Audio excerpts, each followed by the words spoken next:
Gandang umaga po. Ito po ang ating pinakabagong dating na concrete pump. Model 4101. Regal Craft brand. Okay. 10 cubic meter capacity. Tapos naka remote control. Mitsubishi controller. Weicha yung makina. 50 horsepower po. Yan po yung makina niya. 50 horsepower po siya.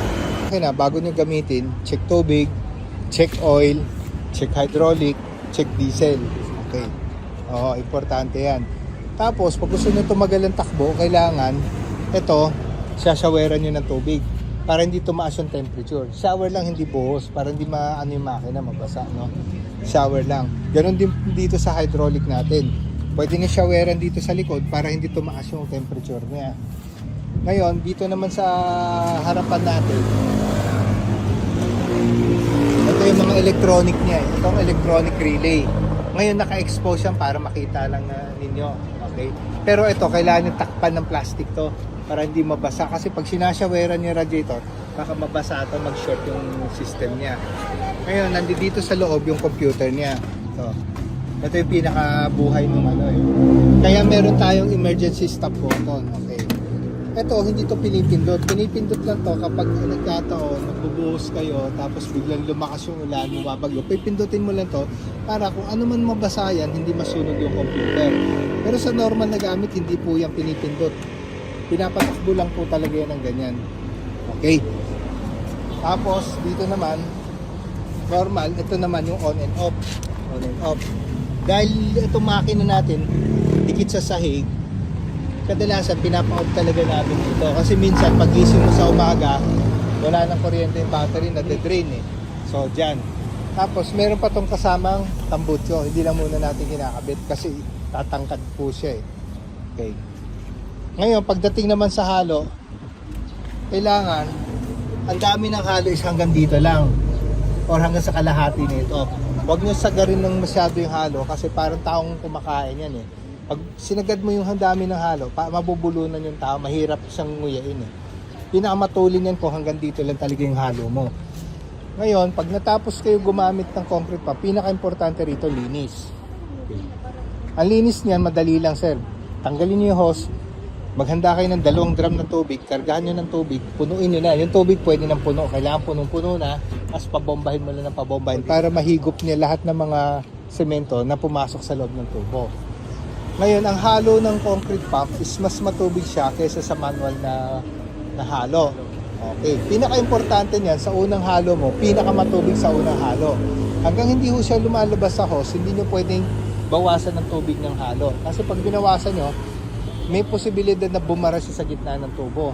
Kasi ang semento, kahit hindi mo ginagalaw, unti-unti natutuyo yan eh. So, depende yan sa haba ng hose natin, sa haba ng biyahe niya. Ngayon, kung lumabas na doon sa style kasi nito, dalawang style ng paggamit ng concrete pump. Yung isa is kakabit mo muna lahat ng tubo na ito, tapos hahanda ka na isang drum na tubig na may isang timbang diesel. Ibubuhos mo rito sa loob para magkaroon ng langis yung ating mga tubo, para hindi dumikit yung konkreto. Pero may mas madaling paraan tayo. Ang ginagawa namin, isang timbang used oil, basahan, tapos yung basahan na may used oil, sinusuksok namin sa loob ng tubo, sinusundot namin sa loob. Ganon din yun eh, magkakaroon na rin siya ng langis bago nyo ikabit. Ngayon, anong purpose ng langis? Yung purpose ng langis, una, para hindi dumikit yung semento sa gilid ng tubo. Kundi pag dumikit yan, kakapal yan eh. Lilit na lilit yung butas ng tubo. Pangalawa, para pag natapos na kayo gumamit, tataktakin nyo yung tubo, tanggalin yung semento. Okay. Ngayon, gaya na sabi ko, kailangan unang halo nyo matubig. Oo.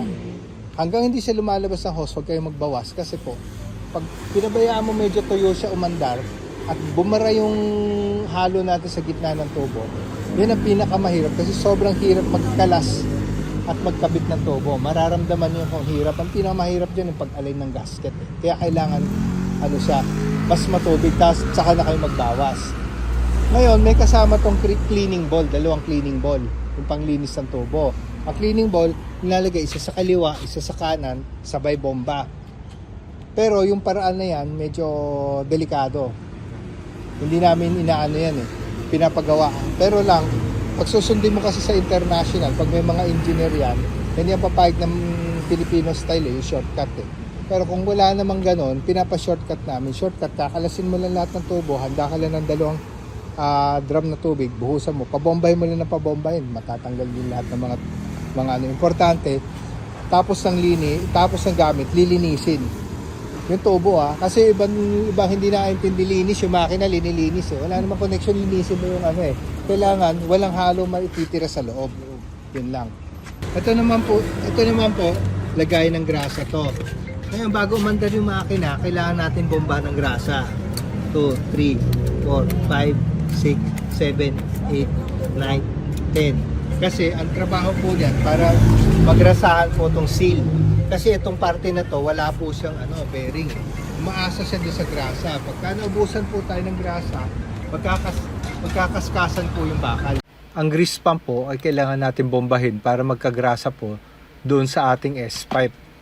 Ang pagbomba po niyan, bago nyo gamitin, 10 beses muna.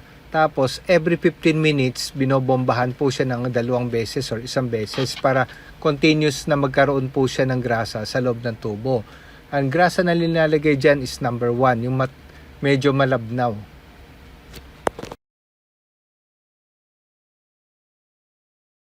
Ngayon, on po natin ang switch.